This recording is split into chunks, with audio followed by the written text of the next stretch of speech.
So this is the presentation. Is title slide visible? Shreya? Okay. Voice ठीक है? Okay.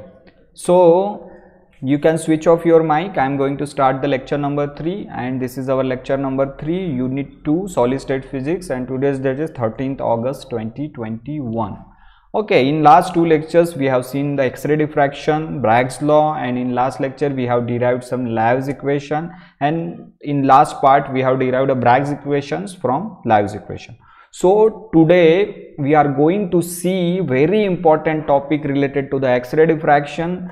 Okay, and that topic is nothing but the atomic scattering factor, that is also called atomic form factor. So what is atomic scattering factor, what is the formula of it, and how the atomic scattering factor is derived, we will see today. Okay, we will see the derivation, we will see the meaning of this terminology, and also we will see the formula related to that. So this we will see the what is atomic scattering factor first. So first consider this atom. Okay, so this is the atom. Okay, and this is the nucleus. Okay, and this atom contains 3 electrons, 1, 2 and 3. Okay, so what is the atomic number of this atom? Atomic number of this atom is 3. Z is equal to 3. Okay, these are the orbits. Okay, these blue circles are orbit. This is the nucleus, central nucleus, and these yellow small circles are the electrons. So there are 3 electrons in this atom, and its atomic number is nothing but 3.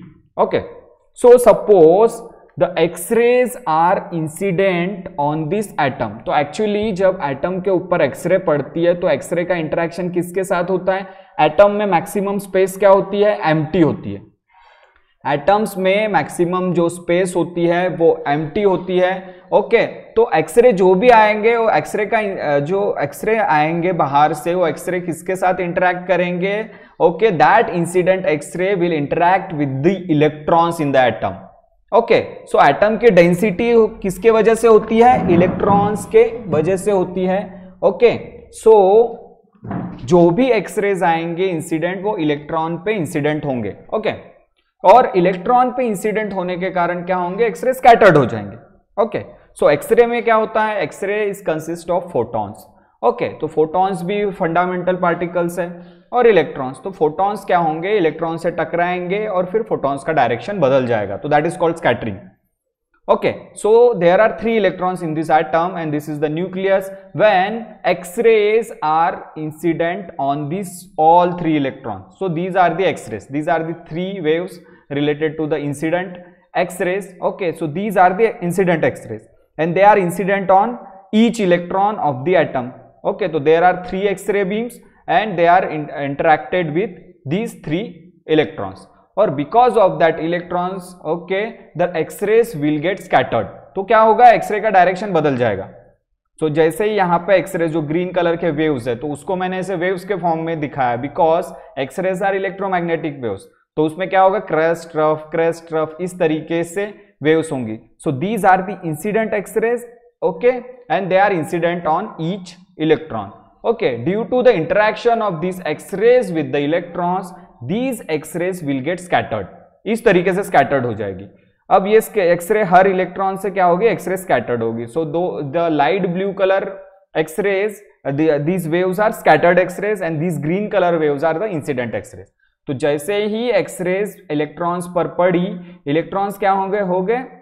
Sorry, X-rays क्या होंगे? Scattered हो गए. So these are 3 scattered X-rays. Okay, so look at this picture carefully. Okay, before scattering the amplitude of X-ray is different, and after scattering amplitude of X-rays is different. Amplitude means ये वाला जो दिख रहा है ना, crest, जो पहाड़ वाला पोर्शन, हिल टाइप का, that is called amplitude. Okay, when the X-rays are incident on the electrons of the atom, okay, the amplitude of that X-rays will change because of the scattering. तो ये scattered waves जो होती है उसका amplitude अलग होगा, और जो इंसिडेंट एक्सरेज होगी उसका एम्पलीट्यूड अलग होगा, डिफरेंट होगा. ओके, सो इस एटम में कितने इलेक्ट्रॉन्स है? 3 इलेक्ट्रॉन है. ओके तो इसलिए जो एक्सरेज आ रही है वो तीनों इलेक्ट्रॉन पे पड़ रही है और तीनों इलेक्ट्रॉन पे पड़ने के बाद वो जो एक्सरेज है वो स्कैटर्ड हो रही है। ओके सो ये स्कैटर्ड होने के बाद हम उसका एम्पलीट्यूड नोट करेंगे। सपोज करो इस एक्सरे का एम्पलीट्यूड है, ये फर्स्ट एक्सरे बीम जो ये इस इलेक्ट्रॉन से स्कैटर्ड हो रही है उसका एम्पलीट्यूड है 2। ये सेकेंड एक्सरे बीम जो इस इलेक्ट्रॉन से स्कैटर्ड हो रही है, सपोज उसका एम्पलीट्यूड है 2। ओके और इसका भी एम्पलीट्यूड है 2, तो टोटल एम्पलीट्यूड कितना हो गया 2 + 2 + 2। ओके सो इस एटम से जितने एक्सरे स्कैटर्ड हो रहे हैं 3 एक्सरेज, बिकॉज 3 इलेक्ट्रॉन्स है, तो टोटल एम्पलीट्यूड कितना हो गया 2 + 2 + 2। ओके 6। ओके ये हो गया एम्पलीट्यूड 6 हो गया। ओके और अगर सिंगल इलेक्ट्रॉन की बात किए तो अगर सिंगल इलेक्ट्रॉन से स्कैटर्ड होने वाले एक्सरे का एम्पलीट्यूड कितना है 2। ओके होल एटम से स्कैटर्ड होने वाले एक्सरे का एम्पलीट्यूड कितना total 2 + 2 + 2 6। Okay so total waves जो स्कैटर्ड हो रही है एटम के कारण, एटम में 3 इलेक्ट्रॉन है, तो total amplitude of scattered waves will be 2 + 2 + 2 6। और सिंगल इलेक्ट्रॉन की बात करेंगे तो सिंगल इलेक्ट्रॉन से स्कैटर्ड होने वाला एम्पलीट्यूड कितना है 2 है, तो 6 को अगर 2 से डिवाइड करते हैं तो जो हमको मिलता है वो होता है atomic scattering factor. So atomic scattering factor means amplitude of radiation scattered from an atom. Atom में कितने इलेक्ट्रॉन है 3, तो एम्पलीट्यूड ऑफ रेडिएशन कितना होगा तीनों का plus sum 2 + 2 + 2 6। Okay divided by amplitude of radiation scattered from an electron, एक single electron. Amplitude of scattered from the atom यानी जितने भी इलेक्ट्रॉन्स के अंदर एटम है उसके एम्पलीट्यूड का सम, डिवाइडेड बाय एक सिंगल इलेक्ट्रॉन से जो स्कैटर्ड हो रही है एक्सरे उसका एम्पलीट्यूड। तो सिंगल इलेक्ट्रॉन से स्कैटर्ड होने वाले का एम्पलीट्यूड 2 है, टोटल एटम्स से स्कैटर्ड होने वाले वेव का एम्पलीट्यूड कितना है 2 + 2 + 2 6। ओके तो टोटल अगर ये करेंगे 6 डिवाइडेड बाय 2 तो हमारा जो एटॉमिक स्कैटरिंग फैक्टर आएगा वो आएगा 3। F is equal to 2 × 3, 2 × 3 means the amplitude of each wave is 2, total 3 waves because of the 3 electrons। तो एटम में कितने इलेक्ट्रॉन्स है 3, तो टोटल एटम का कंट्रीब्यूशन कितना हुआ 2 × 3। ईच इलेक्ट्रॉन से स्कैटर्ड होने वाले एक्सरे का amplitude 2, total number of electrons 3, तो 2 × 3 डिवाइडेड बाय सिंगल इलेक्ट्रॉन से स्कैटर्ड होने वाले का amplitude 2, so 2 × 3 divided by 2, so we will get 3। So atomic scattering factor जो आएगा ये 3 एटॉमिक नंबर मतलब 3 इलेक्ट्रॉन सिस्टम के लिए कितना आएगा 3, लेकिन एक्चुअली 3 नहीं आता है, फॉर्मूले के हिसाब से 3 आना चाहिए। टोटल एटम से जो वेव स्कैटर्ड हो रही है उसका एम्पलीट्यूड ऑफ रेडिएशन कितना होगा 6, एक सिंगल इलेक्ट्रॉन से जो वेव स्कैटर्ड हो रही है उसका एम्पलीट्यूड कितना है 2, 6 डिवाइडेड बाय 2 होता है 3। Okay, so we can expect the atomic scattering factor for this 3 electron system for the atom having atomic number 3 should be 3. Okay, so we can expect it will come or it is coming 3. Okay, but it is actually not 3. It will lesser than 3. Okay, it will below 3. Why it is below 3? It is approximately 3 but it is not exactly equal to the 3. Okay, it is slightly below than 3, slightly lower than 3. Why? Because suppose these X-rays are scattered from the atom, so our prediction is that this scattered wave should be constructively interfere. It means this scattered wave should be in phase. हम क्या सोचते हैं कि ये जो scattered waves हो रही है, तीनों जो scattered waves है ये फेज में होना चाहिए। फेज में होना चाहिए मतलब कंस्ट्रक्टिव इंटरफेरेंस होना चाहिए इनमें, मतलब इस वेव का क्रेस्ट इस वेव के क्रेस्ट के साथ ओवरलैप होना चाहिए, इस वेव का ट्रफ इस वेव के ट्रफ के साथ ओवरलैप होना चाहिए। ये क्या है, ये प्रेडिक्शन है, लेकिन 100% ये सारा इन फेज में नहीं होती। तो ये जो वेव्स है वो 100% फेज में नहीं होती, कुछ उसका कंपोनेंट आउट ऑफ फेज होते हैं, मतलब कुछ ना कुछ उसमें फेज डिफरेंस होता है। हम एक्सपेक्ट करते हैं कि फेज डिफरेंस 0 होना चाहिए।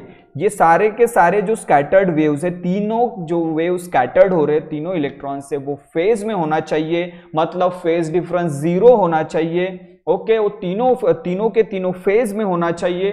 लेकिन ऐसा नहीं होता है because some out of phase component is there, it mean some phase difference is there. इसके वजह से थोड़ा बहुत फेज डिफरेंस होता है, उसके वजह से वैल्यू 3 नहीं आती, वैल्यू 3 से कम आती है।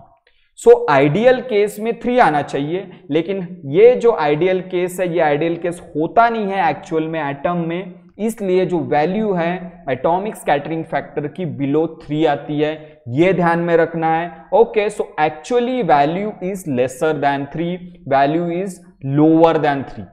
सो this is, so scattering factor का फॉर्मूला है amplitude of radiation scattered from whole atom divided by amplitude of radiation scattered from a single electron. So for 3 electron system it should be 3, but actually it is coming below 3 because this case is not ideal। एकदम ideal case 100% ideal case नहीं होता है, इसलिए scattering factor है वो 3 से कम आता है। ठीक है, 3 के अप्रोक्सीमेट है but not exactly 3, below 3। So, सो ये तो हो गया एटॉमिक स्कैटरिंग फैक्टर के बारे में। We have seen what is atomic scattering factor and how it is calculated by using this formula. Okay, so this is all about the atomic scattering factor. Now we will see why we are studying this atomic scattering factor, what is the importance of atomic scattering factor, and this atomic, the second name of this atomic scattering factor is also called as atomic form factor. Okay, so what is the importance of that atomic scattering factor? So it gives the scattering power of single atom in relation to the scattering power of single electron। मतलब एक atom का scattering power कितना है एक single electron के comparison में, वो ये देता है। एटॉमिक स्कैटरिंग फैक्टर अगर ज्यादा है तो इसका मतलब क्या है, उसकी जो स्कैटरिंग वैल्यू है ज्यादा है अगर एटॉमिक स्कैटरिंग फैक्टर की, इसका मतलब उस स्कैटरिंग पावर उस एटम का ज्यादा है। Okay, if suppose the scattering factor is more, it means that the scattering power of that particular atom is more।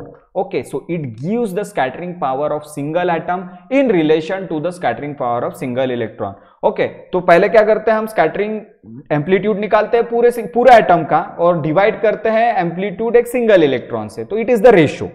Okay, अगर मान लो if I have a atom having 40 electrons, तो 40 electron से जितने भी वेव स्कैटर्ड होगी वो सारे का सारा एवरेज एम्पलीट्यूड लूंगा, डिवाइडेड बाय एक सिंगल इलेक्ट्रॉन का एम्पलीट्यूड लूंगा, तो वो जो रेशियो मिलेगा that ratio is called atomic scattering factor and atomic form factor. Okay, now we will see the derivation related to it. How can the formula for atomic scattering factor okay is derived. We will see a complete derivation related to the atomic scattering factor. Okay, so we will see derivation. So for deriving the expression for atomic scattering factor, we will have to consider a spherical distribution of electrons। Spherical distribution of electrons means we have to consider the atom in the spherical shape and electrons are distributed in spherical manner। Okay, suppose this is the sphere and just I have to imagine that, or just we have to imagine that these electrons are spherically distributed, spherical symmetric in this inside this sphere।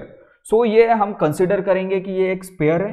Okay, और इस spare में symmetrically सारे के सारे electron distribute है और एक electron एकदम ओरिजिन पे है। ओके, एक इलेक्ट्रॉन को मैंने इसको ओरिजिन पे कंसिडर किया। ओके, ये स्पेयर है। ओके, ये सिंगल वो जो रदरफोर्ड मॉडल नहीं है जो एटम का जो बीच में न्यूक्लियस, और ये मैं क्या कर रहा हूँ, एक कंसीडर कर रहा हूँ कि ये जो जितने भी इलेक्ट्रॉन्स है एटम के अंदर वो स्पेरिकली डिस्ट्रीब्यूटेड है। ओके, यानी स्पेरिकली ऑर्डर में इधर उधर स्पेरिकल शेप में ही डिस्ट्रीब्यूटेड, थ्री डायमेंशनल इमेजिन करो, बॉल है, ठीक है, बॉल है और बॉल के अंदर ऐसे इलेक्ट्रॉन स्पेयर के ऑर्डर में ऐसे डिस्ट्रीब्यूट हुए बॉल के अंदर। ओके, तो उसी तरीके से I am considering that this is the sphere and electrons are spherically distributed inside this sphere and one single electron is exactly at the centre. तो दिस इज ओरिजिन और इस ओरिजिन में एक इलेक्ट्रॉन प्रेजेंट है।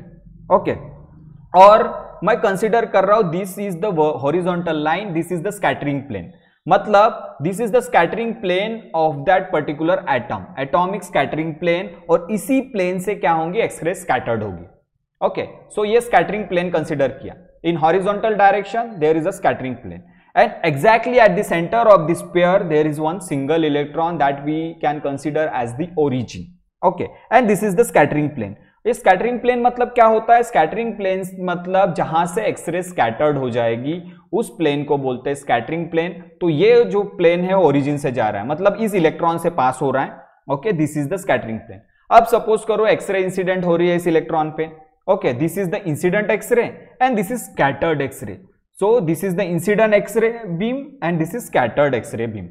If suppose this X-ray, incident X-ray and this is scattered X-ray making an angle theta with the scattering plane. Okay, ये theta angle बना रही है स्कैटरिंग प्लेन के साथ. ओके, ये तो हो गया. ये तो हमने क्या कंसीडर किया, एक इलेक्ट्रॉन से एक्सरे वेव स्कैटर्ड हो रही है. ओके, ये इंसिडेंट और ये स्कैटर्ड एक्सरे. ओके, और ये इंसिडेंट एक्सरे का मैंने यूनिट वेक्टर ले लिया n1 कैप और ये स्कैटर्ड एक्सरे का मैंने यूनिट वेक्टर ले लिया n2 cap. Okay, so n1 is nothing but the unit vector related to the scattered related to the incident X-ray. Okay, and n2 is the unit vector related to the scattered x ray from a single electron. ये single electron की बात कर रहे हैं, ये single electron origin में. अब एक एटम में सिर्फ एक इलेक्ट्रॉन तो नहीं होगा. अगर मैंने इलेक्ट्रॉन सिस्टम की बात करेंगे तो बहुत सारे इलेक्ट्रॉन्स होंगे और वो बहुत सारे इलेक्ट्रॉन्स स्फेरिकली डिस्ट्रीब्यूटेड रहेंगे.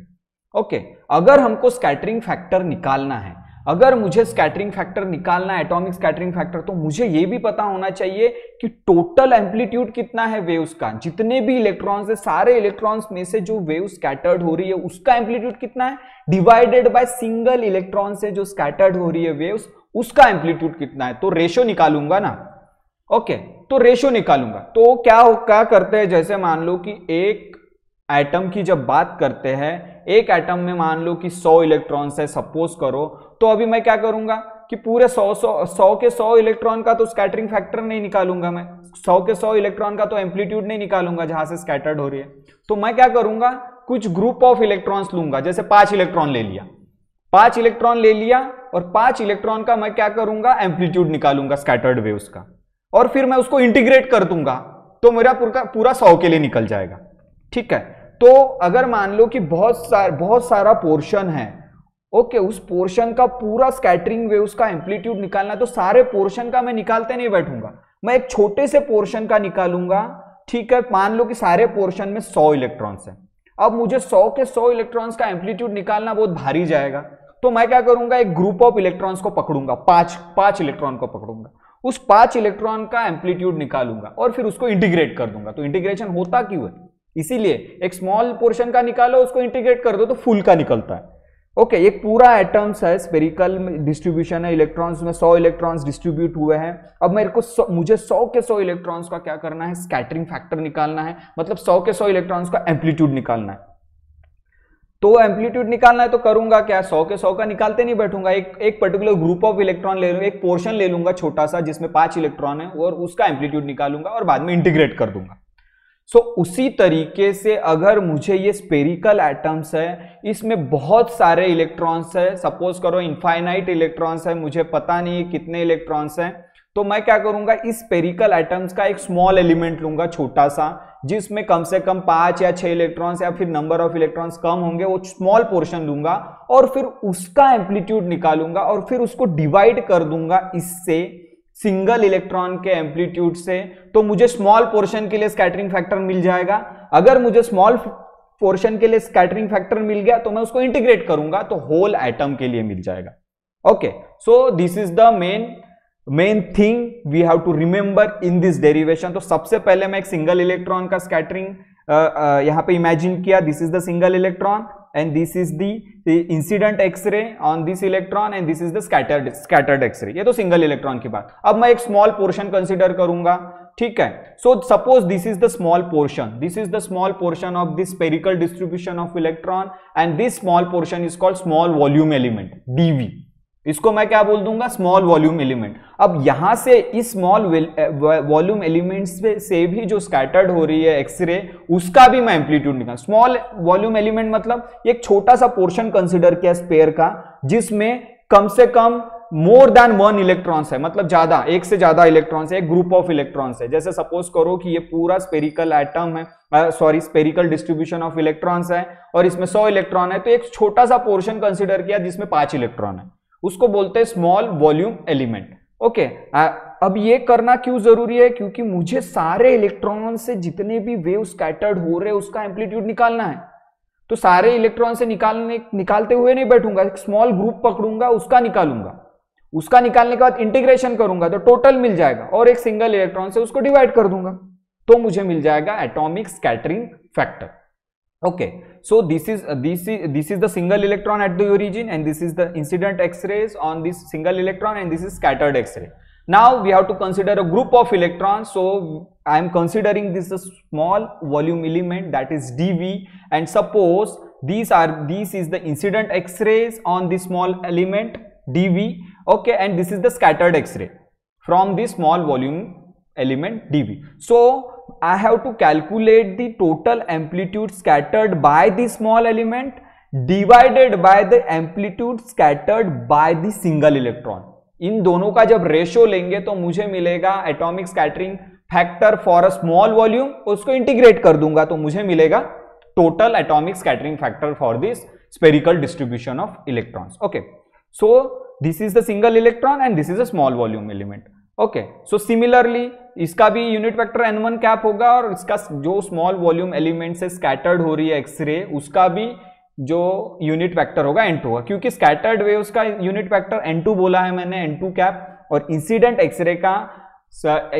एक्सरे का जो यूनिट वेक्टर है मैंने n1 कैप बोला है। ओके, तो ये देखो अभी दो चीजें इसमें याद रखनी है जो मैंने बताया, एक इलेक्ट्रॉन से स्कैटर्ड होने वाली बीम का एम्पलीट्यूड निकालना है और एक स्मॉल वॉल्यूम से स्कैटर्ड होने वाली एक्सरे का मुझे एम्पलीट्यूड निकालना है, और दोनों को डिवाइड कर दूंगा तो मुझे मिलेगा एटॉमिक स्कैटरिंग फैक्टर। तो इतना ये फिगर समझ में आ गया होगा तुमको, और ये थीटा एंगल है इंसिडेंट एंगल और ये theta scattering angle. Okay, now what I will do now, just I am making a normal. Okay, just I am constructing a normal to the scattering plane. ये scattering plane है, ये yellow colour की line क्या है? Scattering plane, और ये green colour से मैंने उसमें नॉर्मल ड्रॉ किया। ओके, दिस ग्रीन कलर से मैंने इसमें नॉर्मल ड्रॉ किया और इस नॉर्मल को मैं बोल रहा हूं n वेक्टर। ओके, जो ग्रीन कलर का है that is normal, so I am drawing the normal, I have drawn the normal on scattering plane. ये जो येलो कलर का है ये स्कैटरिंग प्लेन है, येलो लाइन, उसके ऊपर मैंने नॉर्मल ड्रॉ किया। Okay, this is the normal. Okay, this is the perpendicular, this is the normal, the green vertical line is the normal to this horizontal plane. Okay, suppose this normal vector, the vector in the direction of this normal is suppose n vector. Okay, n vector is the direction of the normal. Normal का direction क्या है? n vector. Okay, so this is the sphere. ये sphere है, तो ये O point से volume element तक मैं एक लाइन ड्रॉ करता हूं। This is called radius vector, क्योंकि ये अगर स्पेयर है और इस ओरिजिन से मैं यहां तक वॉल्यूम एलिमेंट तक एक लाइन ड्रॉ करता हूं तो that is nothing but the radius vector. Okay, ये क्या हो जाएगी? रेडियस वेक्टर होगी, क्योंकि ये स्पेयर का रेडियस है और ये स्पेयर का ही मैं वॉल्यूम एलिमेंट कंसीडर कर रहा हूं। Okay, I am considering the volume element of sphere because in that sphere the electrons are spherically distributed. तो ये स्मॉल पार्ट मैं कंसीडर कर रहा हूं जिसमें इलेक्ट्रॉन्स है। ओके, और यहां से ओरिजिन वाले इलेक्ट्रॉन से यहां तक मैंने जो डिस्टेंस, जो लाइन ड्रॉ किया that is nothing but the radius vector. ये रेडियस वेक्टर है। And suppose the angle between this radius vector r and normal vector n is phi. Okay, तो फाई सपोज करो, ये phi is the angle between radius vector r and normal vector n। Okay, so मैंने consider क्या किया, ये phi is the angle between radius vector r and normal vector n. Okay, so this is the complete construction of figure. In that from this figure we will have to derive the atomic scattering factor, the expression for atomic scattering factor. Okay, so again I am showing you the construction, again I am repeating the construction. Okay, just this is the spherical distribution. Okay, this is the sphere in which the electrons are spherically distributed. One electron is present at the center, and let us imagine that this is the scattering plane that is in the horizontal direction. Okay, and one X-ray is incident on the electron. This is incident X-ray on a single electron, and this is scattered X-ray from that single electron. Okay, and it is making an angle theta, okay, with the scattering plane. And again I have to consider a small element, and that small element is dV, in which the number of electrons are present. Okay, then we have to consider the scattering from the small volume element. So this is the incident scattered ray, is incident X-rays on the small volume element, and this is scattered X-ray from the small volume element. Okay, and this is the n1 is the unit vector direction in the direction of incident X-ray, n2 is the unit vector in the direction of scattered X-ray. Okay, then I have to draw one normal from point origin O, okay, to that the scattered waves from the normal element. Okay, and this is the perpendicular to the scattering plane. Okay, and then and this is the perpendicular to the scattering plane, and the direction of this normal is denoted by the vector n. Again I am drawing one line from origin O, that is electron at the origin O to the normal element. This is nothing but the radius of the sphere, and this is nothing but the radius of sphere. So this is the radius vector, and the angle between this radius vector and normal vector is nothing but phi. Okay, this is the construction. So this is the small volume element. Okay, if I want to calculate the volume charge density, because in that volume element there are number of electrons. In this volume element there are number of electrons, and because of that number of electron there is a charge distribution. तो ये small portion है volume element का, उसमें electrons है, एक से ज्यादा electrons है, तो चार्ज डिस्ट्रीब्यूट होगा. तो वॉल्यूम चार्ज डेंसिटी कितनी होगी? ओके, वॉल्यूम चार्ज डेंसिटी कितनी होगी? सो वॉल्यूम चार्ज डेंसिटी मतलब होता है rho charge upon volume, charge upon volume. Okay, so rho is volume charge density and this is nothing but charge upon volume. और volume कितना है वॉल्यूम एलिमेंट का? डीवी, वॉल्यूम है dV. So volume charge density is equal to charge upon volume, charge upon volume, volume is nothing but dV. So charge is equal to charge density into volume.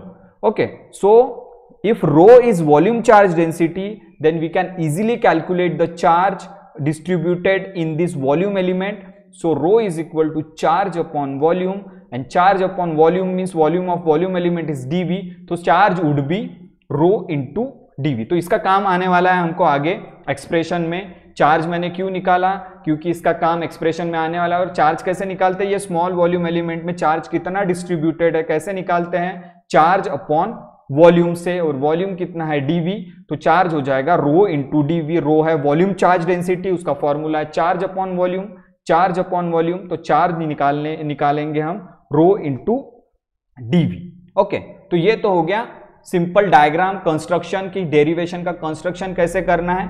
अब हम इसमें क्या करेंगे, अगर मुझे अभी निकालना है, okay, if I want to find out the atomic scattering factor, तो first of all I have to find out the phase difference between this two scattered waves. तो ये जो स्कैटर्ड वेव्स है, one is scattered from the electron, single electron, and one is scattered from the volume element. तो ये जो दो scattered waves है उसके बीच का मुझे फेज डिफरेंस निकालना पड़ेगा, तब जाके मैं क्या निकाल सकता हूं? एटॉमिक स्कैटरिंग फैक्टर निकाल सकता हूं. So this is the first scattered x ray from the volume element, and this is the second scattered x ray from the single electron. Okay, so I have to find out the phase difference between the wave scattered from volume element dV and the wave is scattered from a single electron which is present at the origin. So एक electron से wave scattered हो रही है और एक volume element से wave scattered हो रही है, दोनों के बीच का मुझे फेज डिफरेंस निकालना है. Okay, so what should be the phase difference? Then what is the phase difference?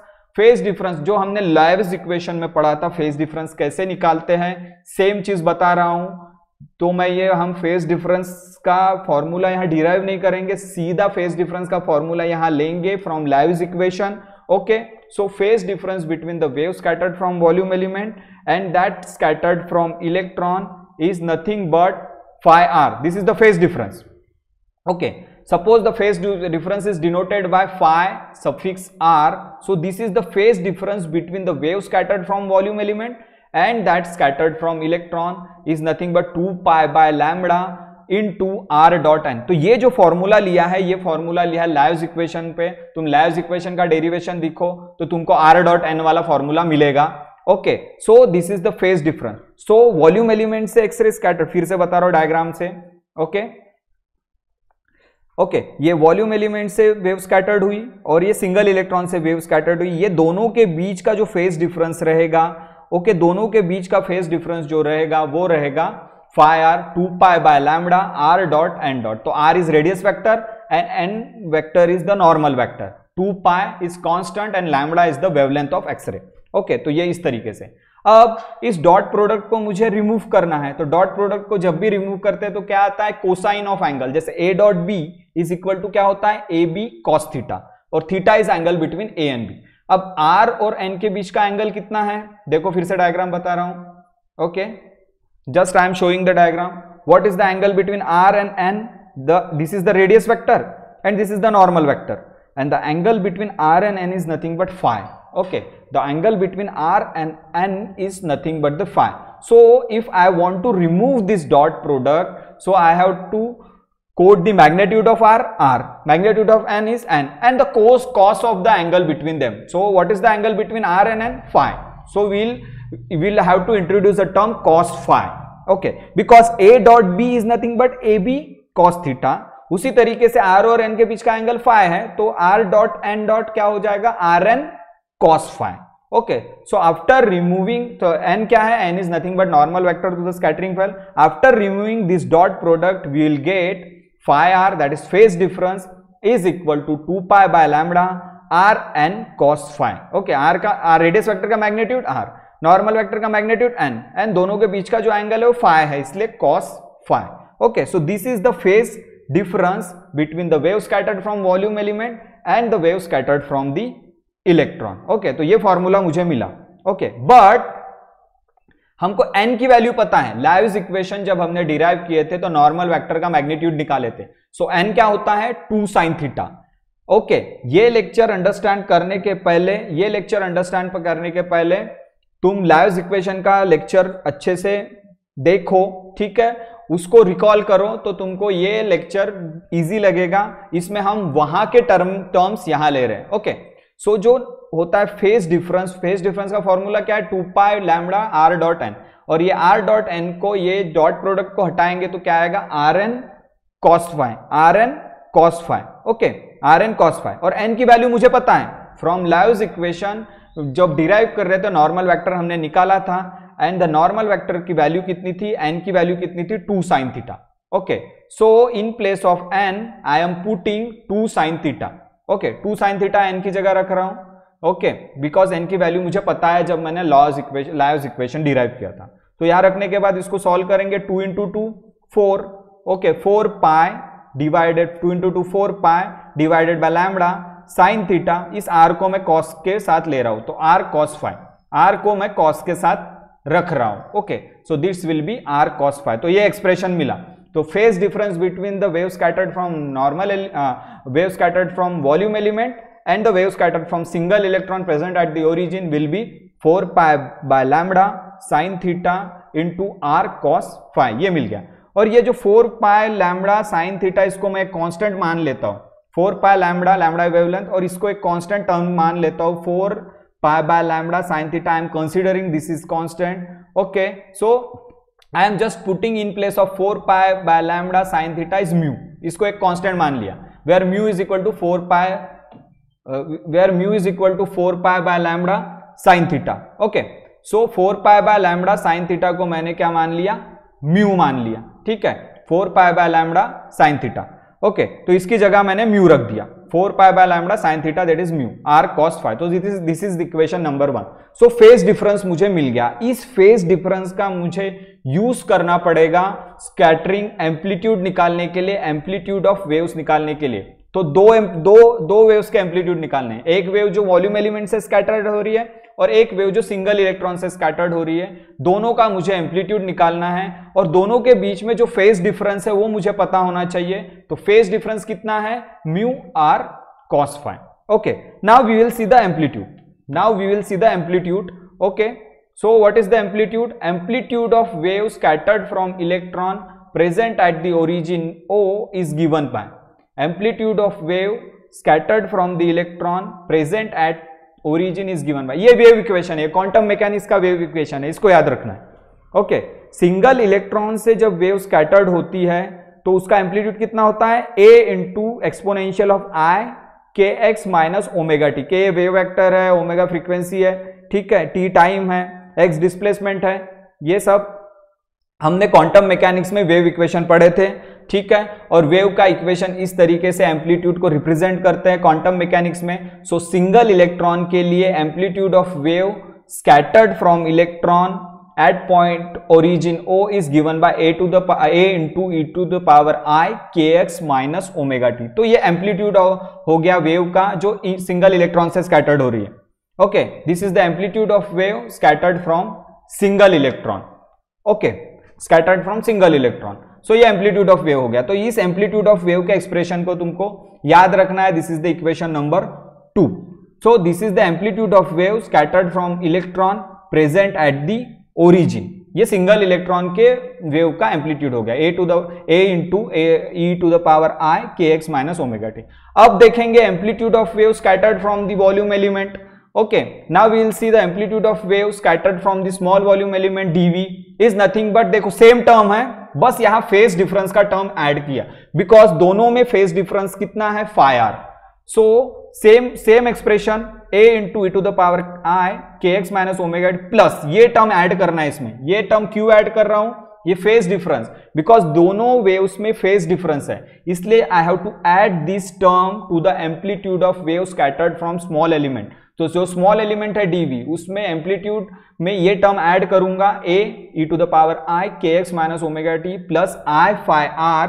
This is the phase difference into charge के साथ मल्टीप्लाई करूंगा, क्योंकि वॉल्यूम एलिमेंट में एक इलेक्ट्रॉन है क्या, नहीं, मोर देन वन इलेक्ट्रॉन है, तो चार्ज है, और सिंगल इलेक्ट्रॉन में एक ही चार्ज होता है, तो सिंगल इलेक्ट्रॉन के लिए ये टर्म मैंने नहीं रखा। मैं वॉल्यूम एलिमेंट का जब एम्पलीट्यूड निकालूंगा तो मुझे चार्ज का टर्म भी कंसीडर करना पड़ेगा, और चार्ज मैंने इनिशियली बताया था, चार्ज मतलब volume charge density into volume, that is charge. So ये volume charge density into volume, ये चार्ज है, तो ये चार्ज से भी मैं मल्टीप्लाई कर दूंगा। Okay, so amplitude of wave scattered from small volume element अगर निकालना है तो ये टर्म होगी, इस टर्म के साथ मैं फेज डिफरेंस को ऐड करूंगा, साथ साथ में मैं एक चार्ज वाली टर्म लूंगा। This is the term related to the charge. फिर से बता रहा हूं, देखो ये amplitude of wave scattered from electron, हमको दोनों का क्या चाहिए, रेशो चाहिए, amplitude of wave scattered from electron and amplitude of wave scattered from volume element. So amplitude of wave scattered from single electron is nothing but a into e to the power I kx minus omega। ये quantum mechanics का expression है amplitude का wave से related. अब देखेंगे amplitude of wave scattered from small element dv is nothing but a into e to the power, ये term तो आएगी, प्लस फेज डिफरेंस वाली टर्म मैं ऐड करूंगा, i into phi r, this is phase difference into charge, because volume element में बहुत सारा charge है, वॉल्यूम एलिमेंट में नंबर ऑफ इलेक्ट्रॉन्स बहुत ज्यादा है, तो चार्ज भी बहुत ज्यादा है। सिंगल इलेक्ट्रॉन के लिए ये चार्ज वाली टर्म मैंने मल्टीप्लाई नहीं किया, सिंगल इलेक्ट्रॉन के लिए सिंपल सा वेव इक्वेशन लिखा, a into e to the power i kx minus omega t. But for volume element में बहुत सारे इलेक्ट्रॉन्स है, तो उसका चार्ज डिस्ट्रीब्यूट होगा, तो एक चार्ज वाली टर्म को मैं मल्टीप्लाई करूंगा। रो इंटू dv क्या है, चार्ज, रो है वॉल्यूम चार्ज डेंसिटी और dv क्या है, volume. Volume charge density into volume is nothing but charge, तो ये चार्ज वाली टर्म से इंटू करूंगा, और साथ साथ में फेज डिफरेंस वाली भी टर्म मैं इसमें ऐड करूंगा। Amplitude of wave scattered from small element के लिए दो टर्म एक्स्ट्रा आएंगी, एक plus i phi r into charge वाली टर्म। सिंगल इलेक्ट्रॉन के लिए चार्ज एक ही रहता है, इसलिए चार्ज वाली टर्म नहीं आएगी। साथ साथ में जो सिंगल इलेक्ट्रॉन से स्कैटर्ड वेव्स होती है उसका जो डिस्टेंस ट्रैवल करती है उससे ज्यादा डिस्टेंस ट्रैवल कौन करती है, amplitude of wave scattered from small element, इसलिए यहां फेज डिफरेंस वाली टर्म आएगी i phi r। ओके, तो इस तरीके से मैंने amplitude of wave scattered from single electron a e to the power i kx minus omega t, ये इक्वेशन नंबर 2, और फिर दूसरा निकाला मैं amplitude of wave scattered from small element, that will be a e to the power i kx minus omega T plus i phi r, ये phase difference वाली term extra आ गई, और ये चार्ज वाली टर्म एक्स्ट्रा आ गई, रो dv। तो equation number 2 और equation number 3 से हमको एम्पलीट्यूड मिल गया। इक्वेशन नंबर 2 से amplitude of wave scattered from electron मिल गया, इक्वेशन नंबर 3 से amplitude of wave scattered from small volume element से मिल गया, मतलब ग्रुप ऑफ इलेक्ट्रॉन से मिल गया। आप दोनों को डिवाइड कर देंगे। Okay, now the ratio of amplitude of wave scattered by small volume element to the scattered by the electron. Volume element से जितना एम्पलीट्यूड निकला उतना जितना एम्पलीट्यूड इलेक्ट्रॉन से निकला दोनों को डिवाइड कर देंगे। So the ratio of amplitude of wave scattered by small volume element to the scattered by the electron is given by this ratio. तो डिवाइडिंग 3/2, तो इक्वेशन नंबर 3 को इक्वेशन नंबर 2 से डिवाइड करेंगे। सो इक्वेशन नंबर 2 को equation number 3 को equation number 2 से जब divide करेंगे तो वो जो हमको मिलेगा atomic scattering factor for small portion, this is DF, इसलिए मैंने DF लगा। So this is the scattering factor और this is the atomic scattering factor for small volume element, DF small volume element. 3 को 2 से डिवाइड कर दिया क्योंकि 3 equation number 3 क्या है, amplitude of wave scattered from small volume element, और equation number 2 क्या है, amplitude of wave scattered from single electron. So small element का amplitude divided by single electron का एम्पलीट्यूड, तो ये स्मॉल पोर्शन के लिए एटॉमिक स्कैटरिंग फैक्टर मिलेगा, मतलब स्मॉल वॉल्यूम एलिमेंट के लिए atomic scattering. So DF means the atomic scattering factor for small volume element. So is equal to, ये जो एक्सप्रेशन है 3a to the power ei kx minus omega T plus I phi r into rho dv, divide कर दिया a e to the power i kx minus omega t, जो equation number 2 के लिए निकाला था मैंने। इक्वेशन नंबर 2 में single electron के लिए एम्पलीट्यूड निकाला, दोनों को डिवाइड कर दिया 3 डिवाइडेड बाय 2, और ये जब 3 और 2 को डिवाइड करूंगा तो जो रेशियो मिलेगा that is the atomic scattering for small volume element, mean small portion of the sphere. Okay, so अभी इसको डिवाइड करके करूंगा तो देखो सेम एक्सप्रेशन इस स्लाइड पे लिखा, DF is equal to a to the power ei kx minus omega T plus I phi r rho dv divided by a to the power ei kx minus omega. So ये देखो ऊपर exponential e to the power i kx minus omega T plus I phi r। So exponential of a plus b को मैं क्या लिख सकता हूं, exponential of a into exponential of b, इस तरीके से मैं लिख सकता हूं। तो देखो इसको सेपरेट कर रहा हूं, exponential of i kx minus omega t लिख दिया into exponential of ei phi r। क्यों, क्योंकि फॉर्मूला देखो exponential of a plus b को मैं लिख सकता हूं exponential of a into exponential of b, e to the power a plus b is nothing but e to the power a into e to the power b। उसी तरीके से देखो यहाँ पे e to the power i kx minus omega T plus I phi r को मैं लिख सकता हूं e to the power i kx minus omega into, plus है इसलिए देखो प्लस है, into e to the power I phi r। This is I am using this formula, very easy this formula. Now see this term a into e to the power i kx minus omega t, नीचे भी है a into e to the power i kx minus omega t, so these two terms are similar, so these are the cancel out. Okay, these terms are cancel out. So a to the power ei kx minus omega t, a to the power ei kx minus omega t cancel हो गया। अब बचा कितना, the small atomic scattering factor from for small volume element would be e to the power I phi r rho into dv, ये बचा। Okay, ये मेरे पास ये एक्सप्रेशन बचा, बट phi r क्या है, phi r is the phase difference and we have already calculated the value of phi r, तो ये phi r की वैल्यू यहां पे रख सकते हैं। ओके, सो phi r की वैल्यू मैंने यहां पे रख दिया। phi r की वैल्यू क्या है, mu r cos phi। Okay, from equation number 1। Okay, equation number 1 से मैंने phi r की वैल्यू, फेज डिफरेंस मैंने निकाला था, इक्वेशन नंबर 1 से phi r की वैल्यू मैंने पुट कर दिया, mu r cos phi। Okay, rho dv। Okay, ये तो हो गया इक्वेशन नंबर 4। ओके, अब इक्वेशन नंबर 4 में हमको एक चीज करनी है, जो वॉल्यूम एलिमेंट dv दिख रहा है, ये जो वॉल्यूम एलिमेंट dv है उसको हम कैसे लिख सकते हैं, dv को हम spherical polar coordinates, spherical polar coordinates मतलब r थीटा फाई।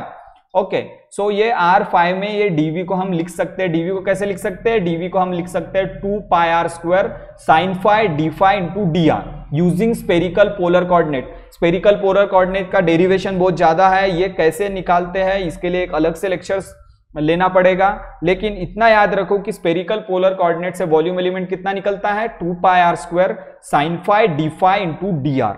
ओके, सो ये मैंने डायरेक्ट लिख दिया, इसका डेरिवेशन नहीं लूंगा क्योंकि लेक्चर बहुत लंबा हो जाएगा, इसलिए डेरिवेशन न लेके वॉल्यूम एलिमेंट की वैल्यू मैं लिखूंगा। वॉल्यूम एलिमेंट की क्या है, dv, और dv की वैल्यू रखूंगा, dv is equal to 2 pi r square sine phi D phi into D R, और this is derived by using spherical polar coordinates. सो इसकी वैल्यू मैं यहाँ पे रख दूंगा। Okay, put the value of dv in equation number 4. Okay, value put करने के बाद putting the value of 5 in equation number 4, so we'll get df is equal to e to the power I mu r cos phi rho 2 pi r square sin phi d phi into dr. This is the equation number 6. अब जो ये equation number 6 जो दिख रहा है, this is the equation for atomic scattering factor for small volume element. छोटे से sphere है, उसके छोटे से पोर्शन के लिए एटॉमिक स्कैटरिंग फैक्टर है. लेकिन अगर मुझे पूरे स्पेरिकल पोर्शन के लिए निकालना है जहां पे बहुत सारे इलेक्ट्रॉन डिस्ट्रीब्यूटेड है, तो मुझे इंटीग्रेट करना पड़ेगा. पहले ही बताया, ये स्मॉल पोर्शन के लिए एटॉमिक स्कैटरिंग फैक्टर है, ये स्मॉल वॉल्यूम एलिमेंट के लिए atomic scattering factor e to the power I mu r cos phi rho 2 pi r square sin phi d phi into dr. ये स्मॉल पोर्शन के लिए है एटॉमिक स्कैटरिंग फैक्टर. अगर मुझे टोटल एटॉमिक स्कैटरिंग फैक्टर निकालना है सारे spare में जितने भी इलेक्ट्रॉन डिस्ट्रीब्यूट है उसके लिए, तो उसको इंटीग्रेट करना पड़ेगा. अब बोलोगे इंटीग्रेट विथ रिस्पेक्ट टू क्या करेंगे? यहां दो कोऑर्डिनेट है phi और r, यहां पे दो कोऑर्डिनेट है phi और r, वेरिएबल phi और r. तो मुझे दो इंटीग्रेट लेना पड़ेगा, डबल इंटीग्रेशन करना पड़ेगा, क्योंकि यहां दो कोऑर्डिनेट है, एक phi कोऑर्डिनेट और एक r कोऑर्डिनेट. जो स्पेरिकल पोलर कोऑर्डिनेट उसमें phi है और r है, तो मुझे डबल इंटीग्रेट, एक इंटीग्रेट करूंगा मैं विथ रिस्पेक्ट टू phi, दूसरा इंटीग्रेट करूंगा with respect to r. Okay, और phi की वैल्यू कितनी रहती है? phi की वैल्यू देखो, स्कैटरिंग प्लेन ऐसा है जो फिगर में देखो, स्कैटरिंग प्लेन हॉरिजॉन्टल है, तो एंगल कितना रहेगा? 0 से पाई, इस तरीके का. फिर से डायग्राम दिखाऊंगा, देखो डायग्राम देखो, ये एंगल कितना होगा phi का, एंगल कितना होगा, ये डायग्राम से तुमको क्लियर होगा. ये देखो, ठीक है. तो दिस इज द डायग्राम. ये देखो, ये स्कैटरिंग प्लेन है और ये एंगल phi है. तो ये स्कैटरिंग प्लेन से यहां से एंगल phi वेरी होगा यहां तक. सो हाफ सेमी सर्कल में 0 से पाई, phi का वैल्यू क्या होगा? 0 से पाई हाफ, क्योंकि स्कैटरिंग प्लेन ऐसा है, तो phi की वैल्यू क्या होगी? 0 से 180, that is phi. Half circle का मेजरमेंट कितना है? 180 होता है, तो 0 से पाई. ओके, सो जो हमको इंटीग्रेट करना है, there are two variables, so we have to integrate with respect to phi as well as we have to integrate with respect to r. तो डबल इंटीग्रेशन. सो ये जब डबल इंटीग्रेशन क्यों ले रहे हैं? क्योंकि दो वेरिएबल, एक phi है एक r है. तो जब ये डबल इंटीग्रेशन लेंगे, और इसका जो इंटीग्रेशन होता है df का इंटीग्रेशन f होता है. ओके, तो ये सिंगल इंटीग्रल इधर, यहाँ पे डबल इंटीग्रल लिए, एक विथ रिस्पेक्ट टू r और एक विथ रिस्पेक्ट टू phi. और phi की वैल्यू कहां से कहां तक है? 0 से पाई तक. और रेडियस वेक्टर की वैल्यू कितनी होती है? 0 से इनफाइनाइट हो सकती है, 0 से एकदम इन्फिनिटी तक. So r is vary from 0 to infinity and phi is vary from 0 to pi. तो दो इंटीग्रल लिए, एक with respect to phi and with respect to r. Because यहाँ है d phi dr है, इसलिए दो बार इंटीग्रेट, डबल इंटीग्रेशन लिए, या d phi dr है इसलिए double integration, one integration with respect to r and other integration with respect to phi. And the limits कहां से? phi की लिमिट क्या रहती है? 0 टू पाई, 0 टू 180, और r की लिमिट इनफाइनाइट. रेडियस वेक्टर की लेंथ कितनी भी हो सकती है, 0 से इनफाइनाइट तक. So radius vector is 0 to infinite. इस तरीके से इंटीग्रेशन करूंगा, और ये लेफ्ट का जब इंटीग्रेशन करता हूं df का, तो f बनता है. तो जब f बनता है तो this is called scattering, atomic scattering. तो ये सारे के सारे एटम के लिए एटॉमिक स्कैटरिंग फैक्टर हो गया. सारे स्पेरिकल डिस्ट्रीब्यूशन के लिए, सारे के सारे इलेक्ट्रॉन जो स्पेयर में डिस्ट्रीब्यूटेड है उसके लिए एटॉमिक स्कैटरिंग फैक्टर हो गया. इसका इंटीग्रेट करने के बाद इक्वेशन नंबर 6 को इंटीग्रेट करेंगे with respect to phi and r, तो हमको जो एक्सप्रेशन मिलेगा ये मिलेगा एटॉमिक स्कैटरिंग फैक्टर के लिए एक्सप्रेशन मिलेगा. अभी क्या किया मैंने? phi वाली टर्म एक साथ रखा और r वाली टर्म एक साथ रखा. तो ये phi वाली टर्म को एक साथ रखा, यहां पर भी phi है, e to the power I mu r cos phi sin phi d phi. sin phi वाली टर्म एक साथ रखा और r वाली टर्म इधर रख दिया, 2 pi r square rho dr. Okay, और ये phi वाला इंटीग्रल अंदर. तो ये जो इंटीग्रल दिख रहा है phi with respect to phi वाला, okay, 0 to pi to the power I mu r cos phi sin phi d phi, ये जो ब्रैकेट में जो दिख रहा है ये इंटीग्रल की value with respect to phi, ये वैल्यू हम सब्स्टिट्यूशन मेथड से निकाल सकते हैं. लेकिन ये सब्स्टिट्यूशन मेथड यूज करेंगे तो काफी बड़ा डेरिवेशन हो जाएगा, इसलिए इस वैल्यू को याद रखना. ये जो इंटीग्रल दिख रहा है ब्रैकेट में विथ रिस्पेक्ट टू phi, इस इंटीग्रल की वैल्यू तुमको याद रखना है. इस इंटीग्रल की वैल्यू आती है 2 sin mu r divided by mu r. Okay तो उस इंटीग्रल को जब सॉल्व करते हो तो उस इंटीग्रल की वैल्यू आती है 2 sin mu r divided by mu r. Substitution method से उसको सॉल्व कर सकते हो। डेरिवेशन वो इंटीग्रेशन सॉल्व करने का प्रोसीजर लंबा है, इसलिए हम इस डेरिवेशन ये लंबा हो जाएगा, इसलिए ये डेरिवेशन में वो इंटीग्रल को सॉल्व नहीं करेंगे। जस्ट तुमको इस इंटीग्रल की वैल्यू याद रखनी। कौन सा इंटीग्रल? ये वाला integral from 0 to pi e to the power i mu r cos phi sin phi d phi। ये जो इंटीग्रल की वैल्यू तुमको याद रखनी है, उस इंटीग्रल की वैल्यू कितनी आती है? 2 sin mu r divided by mu r. तो ये वैल्यू अगर रख देंगे ओके, बाकी तो ये बाहर का था 2 pi r square rho d are, okay वो इंटीग्रल के बाहर था फाई वाले, और ये इंटीग्रल एक बचेगा r is equal to 0 to infinity 2 sin mu r divided by mu r 2 pi r square into rho d are. Okay उस इंटीग्रल की वैल्यू तुमको याद रखनी है 2 sin mu r divided by mu r. अब 2 into 2 4 हो गया। Okay तो इसको सॉल्व करेंगे तो integral from 0 to infinity 4 2 into 2 4 pi r square sine mu r rho okay mu r bracket में ये डी आर को मैंने बाहर ले लिया। तो ये जो इंटीग्रल है और ये जो एक्सप्रेशन आया है फाइनल एक्सप्रेशन और फाइनल इंटीग्रल, इसी को बोलते हैं atomic scattering factor. The expression for atomic scattering factor F is equal to R is equal to 0 to infinity 4 pi r square sine mu r divided by mu r into rho is into D R. Okay r है radius vector, pi constant है, rho है volume, okay volume density, okay volume element की जो density है, volume charge density है ये, और जो ये म्यू है, म्यू का फॉर्मूला हमने म्यू को कंसीडर किया था, ठीक है ये म्यू एक कांस्टेंट है। तो इस तरीके से हम एटॉमिक स्कैटरिंग फैक्टर के एक्सप्रेशंस को डिराइव करते हैं। सो this is the general expression for atomic scattering factor. उसमें तुमको एक इंटीग्रल की वैल्यू याद रखनी है, ये वाला integral from 0 to pi e to the power i mu r cos phi sin phi d phi। इसका वैल्यू क्या होता है? ये वाला वैल्यू होता है 2 sin mu r divided by mu r, ये याद रखना है। और ये यहाँ पुट करने के बाद जो भी आखिरी में जो इंटीग्रल मिलेगा हमको f is equal to r is equal to 0 to infinity 4 pi r square sine mu r divided by mu r rho d r. This is nothing but this atomic scattering factor. और mu की value कितनी होती है? Mu हमने consider किया था expression में। Okay mu is nothing but okay mu क्या होता है? म्यू होता है, म्यू को हमने इनिशियली कंसीडर किया था, तो म्यू क्या होता है? 4 pi by lambda into sine theta. This is the value of mu.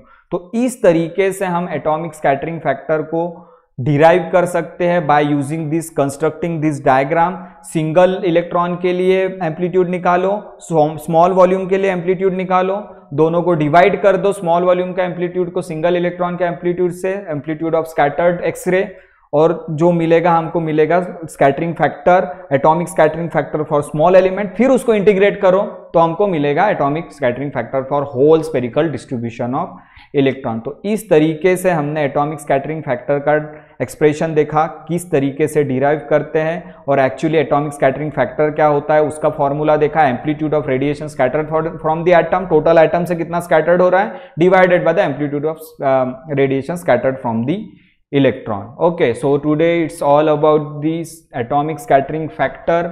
अगर इससे रिलेटेड कोई क्वेश्चन है तो पूछ सकते हो। Any question related to this atomic scattering factor? Derivation में कोई क्वेश्चन है? Hello, is there any question? Shreya, Gopal?